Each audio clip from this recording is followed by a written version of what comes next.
চাঁপাইনবাবগঞ্জে সনাতন ধর্মাবলম্বীদের রক্ষা এবং হামলা, লুটপাট ও চাঁদাবাজি প্রতিরোধে জেলার বিভিন্ন এলাকা পরিদর্শন করেছেন Chapainawabganj chamber of commerce and ইন্ডাস্ট্রির একটি প্রতিনিধি দল। বৃহস্পতিবার সকাল 11:30টার দিকে উপজেলার বারোঘরিয়া নতুন বাজার, রামচন্দ্রপুর হাটের বহরম তাঁতিপাড়া, নসিপুর ঘোষপাড়া পৌরসভার শিবতলা, নামশঙ্করবাটি ঘোষপাড়া ও শিবগঞ্জের হরিনগর তাঁতিপাড়া সনাতন ধর্মাবলম্বীর প্রতিনিধি নিয়ে পরিদর্শন করেন চেম্বার সভাপতি আব্দুল ওয়াহেদ। এ সময় তিনি বলেন, চাঁপাইনবাবগঞ্জের প্রতিটি এলাকায় আমরা খোঁজ খবর নিচ্ছি। কোথাও সমস্যার সংবাদ পেলে সাথে সাথে স্থানীয়দের সঙ্গে যোগাযোগ করছি, যাতে কোনো ধরনের সাম্প্রদায়িক সম্প্রীতি বিনষ্ট না হয়। আমাদের পাশাপাশি সাধারণ মানুষ এই কার্যক্রমে অংশ নিচ্ছে।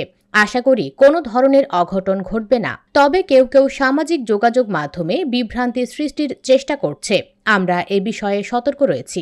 সন্ত্রাসী লুটেরা এই সুযোগে আমাদের হিন্দু সম্প্রদায়ের উপরে হামলা, লুটপাট, মন্দিরে হামলা করে আমাদের জেলার এবং আমাদের বাংলাদেশের ভাবমূর্তি নষ্ট করার কোথাও চেষ্টা করছে। চাঁপাইনবাবগঞ্জে যেন আমাদের হিন্দু সম্প্রদায়ের উপরে, কোনো মানুষের ওপরে এবং পূজামণ্ডল সহ ধর্মীয় যেগুলো প্রতিষ্ঠান আছে সেসব প্রতিষ্ঠানে যেন কোনো ধরনের ক্ষয়ক্ষতি না করতে পারে, আমরা আপনাদের পাশে আছি। যদি এরকম কেউ করে আমাদের খবর দিবেন, আমরা তার হাত ভেঙে দেব। চাঁপাইনবাবগঞ্জে কোনো সন্ত্রাসী কার্যক্রম করতে দেওয়া যাবে না। আপনারা নির্ভয়ে থাকবেন, আমরা আপনাদের পাশে আছি। চাঁপাইনবাবগঞ্জের জেলাবাসীর পাশে আমরা আছি, আমি আছি, আমার সহকর্মীরা আছে। আপনারা হিন্দু সম্প্রদায়ের মা বোন ভাইয়েরা যারা আছেন, আপনারা আগে যেভাবে চলতেন সেভাবে চলবেন, কোনো ভয় নাই। এবং কোথাও কোনো এ ধরনের ভয়ের মতো কোনো কারণ পেলে আমাকে টেলিফোন করবেন, আমরা 5 মিনিটের মধ্যে আপনার কাছে উপস্থিত হয়ে যাব। এক্ষুনি আমরা সেনাবাহিনীর যে দায়িত্বপ্রাপ্ত কর্মকর্তা আছেন লেফটেন্যান্ট কর্নেল রাজ, তার সাথে আপনাদের নেতৃবৃন্দ সহ আমরা মিটিং করলাম এবং উনি আশ্বস্ত করেছেন যে আপনারা যে কাজ করছেন, আপনাদের কাজে যে কোনো সহযোগিতা লাগলে আমরা সহযোগিতা করব। তা আপনাদের কাছে আমি আহ্বান করব যে আপনারা নির্ভয়ে থাকেন। এবং আমি আজকের এই মিটিংয়ের মাধ্যমে আপনাদের মাধ্যমে সন্ত্রাসী এবং যারা হুমকি ধমকি দেওয়ার মতো চিন্তা ভাবনা করছে তাদেরকে আমার এই মেসেজটা পৌঁছে দেন যে এই ধরনের কোনো ঘটনা ঘটলে তার ওই ডান হাত বাম হাত আমরা কেটে ফেলবো। এবং এই ব্যাপারে কোনো আপোষ নাই, সরকারের দিক থেকে কোনো কিছু হবে না। সন্ত্রাসী যে হোক, সে জাতির শত্রু, আমাদের শত্রু। এই শত্রুকে নিধন করার জন্য আমরা ব্যবস্থা নেব। তা আপনারা নির্ভয়ে আপনারা থাকবেন, পূজামণ্ডল যেভাবে ধর্মীয় কাজ করেন আপনারা করবেন, আপনারা নিজে নিজে থাকবেন, আপনাদের পাশে আমরা আছি।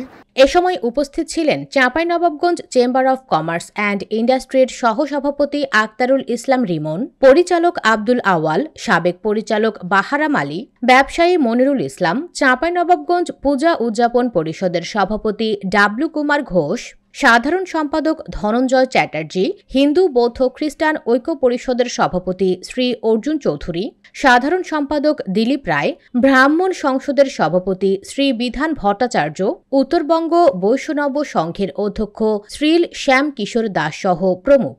এর আগে সকাল 11টায় চাঁপাইনবাবগঞ্জের দায়িত্বে থাকা সেনাবাহিনীর কর্মকর্তা লেফটেন্যান্ট কর্নেল রাজের সাথে মতবিনিময় করেন চেম্বারের ওই প্রতিনিধি দল।